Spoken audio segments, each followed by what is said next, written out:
بسم اللہ الرحمن الرحیم والسلام علی من اتبع الہدی۔ ہدایت کی اتباع کرنے والوں کو راحت دو جہاں قرآن چینل کی طرف سے سلام عرض ہے۔ تمام تعریفیں اس پروردگار کے لیے ہیں جس سے ایمان والوں کو ڈرنے کا حکم دیا گیا ہے۔ لاکھوں درود و سلام ہوں محمد و آل محمد پر۔ سامعین کرام صاحبان ایمان، ہمارے آج کے سبق کا موضوع ہے سورہ آل عمران کی آیت نمبر 102۔ تو آئیے پروردگار کے پاک نام سے ہم اپنے سبق کا آغاز کرتے ہیں۔ بسم اللہ الرحمن الرحیم۔ یا ایھا الذین آمنوا اتقوا اللہ حق تقاتہ ولا تموتن الا وانتم مسلمون۔ آیت کا ترجمہ: اے ایمان والو، اللہ کا خوف کرو جیسا کہ اس کا خوف کرنے کا حق ہے، اور جان نہ دینا مگر اس حال میں کہ تم مسلم ہو۔ آیت کی تفسیر: پہلے بھی ذکر ہو چکا ہے کہ تقوی اپنے آپ کو ہر قسم کی گزند سے بچانے کا نام ہے۔ عام طور پر تقوی سے مراد اللہ سے ڈرنا لیا جاتا ہے، حالانکہ یہ تقوی کا لازمہ ہے۔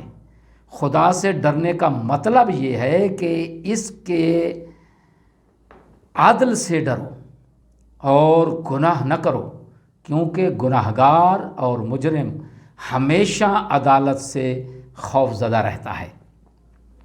اس آیت میں فرمایا کہ تقوی اختیار کرو جیسا کہ تقوی اختیار کرنے کا حق ہے۔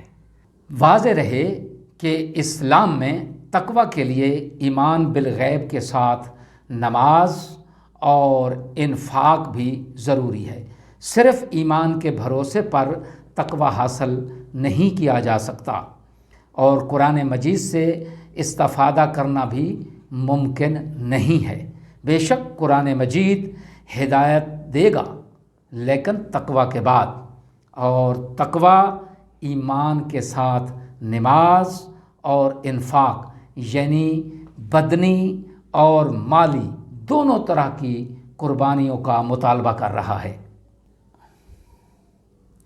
اور یہ قرآن اور اہل بیت کا کمال ہے کہ قرآن ھدی للمتقین ہے اور علی امام المتقین ہیں۔ قرآن مجید انہیں ہدایت دے گا جو مومن نمازی اور کریم الطبع ہوگا، اور حضرت علی علیہ السلام انہی کی امامت کریں گے جو ان صفات سے متصف ہوں گے۔ تقوی یعنی اطاعت کرو، کوئی معصیت نہ ہو، اور شکر خدا کرو جس میں کوئی کفران نعمت نہ ہو، ذکر خدا کرو جس میں کوئی غفلت نہ ہو۔ لیکن تقوی کا حق ادا کرنا بہت سے لوگوں کے لیے ممکن ہی نہیں ہوتا۔ ایسے لوگوں کے بارے میں بھی سورہ تغابن میں خداوند عالم نے ارشاد فرمایا، جس کا ترجمہ یہ ہے کہ بس جہاں تک ہو سکے اللہ سے ڈرو۔ اس آیت کو سابقہ آیت کے ساتھ ملایا جائے تو یہ مطلب سامنے آتا ہے کہ اللہ سے ڈرو جیسا کہ ڈرنے کا حق ہے، اور اس مقام کو حاصل کرنے کے لیے جہاں تک ممکن ہو سکے کوشش کرو اور کوشش جاری رکھو۔ اس طرح سب کے لیے راہ تقوی اختیار کرنا بہت ضروری ہے۔ البتہ ہر شخص کی استطاعت کے مطابق، اس کے تقوی کے مطابق اس کے درجات اور مراتب ہوں گے۔ آگے ارشاد فرمایا، وَلَا تَمُوتُنَّ إِلَّا وَأَنْتُمْ مُسْلِمُونَ۔ موت ایک غیر اختیاری امر ہے، اس پر امر و نہی نہیں ہو سکتی۔ البتہ مرد دم تک اپنے آپ کو اسلام پر باقی رکھنا یہ ممکن ہے۔ اس لحاظ سے یہ حکم آیا ہے کہ اپنے آپ کو دین اسلام کے اصولوں پر اس طرح قائم رکھو کہ حالت اسلام میں تمہاری موت واقع ہو۔ ایک حدیث میں مروی ہے کہ جناب ابو بصیر نے امام جعفر صادق علیہ الصلوۃ والسلام سے سوال کیا کہ مولا فرزند رسول، اس آیت کا کیا مطلب ہے کہ اللہ سے ڈرو جس طرح کے ڈرنے کا حق ہے؟ تو آپ نے ارشاد فرمایا یطاع فلا یعصا و یذکر فلا ینسا و یشکر فلا یکفر۔ اس کا ترجمہ یہ ہے کہ تقوی کا حق اس طرح ادا ہوتا ہے کہ اللہ کی اطاعت کی جائے، بس اس کی معصیت نہ کی جائے، اللہ کا ذکر کیا جائے اور اس میں نسیان اور غفلت نہ برتی جائے، نیز اللہ کا شکر بجا لایا جائے اور کفران نعمت نہ کیا جائے۔ اسی مضمون کی ایک روایت تفسیر در منصور میں بھی ہے، جو رسول اکرم صلی اللہ علیہ وآلہ وسلم سے مولا علی علیہ الصلوۃ والسلام روایت فرماتے ہیں، آج جس کا ترجمہ یہ ہے، جو تقوی کا حق ادا کرتا ہے اس کو اللہ کسی انس دینے والے کے بغیر انس عطا فرمائے گا، اور کسی مال کے بغیر پروردگار اسے غنی فرما دے گا، اور کسی بادشاہی کے بغیر اسے عزت عطا فرمائے گا۔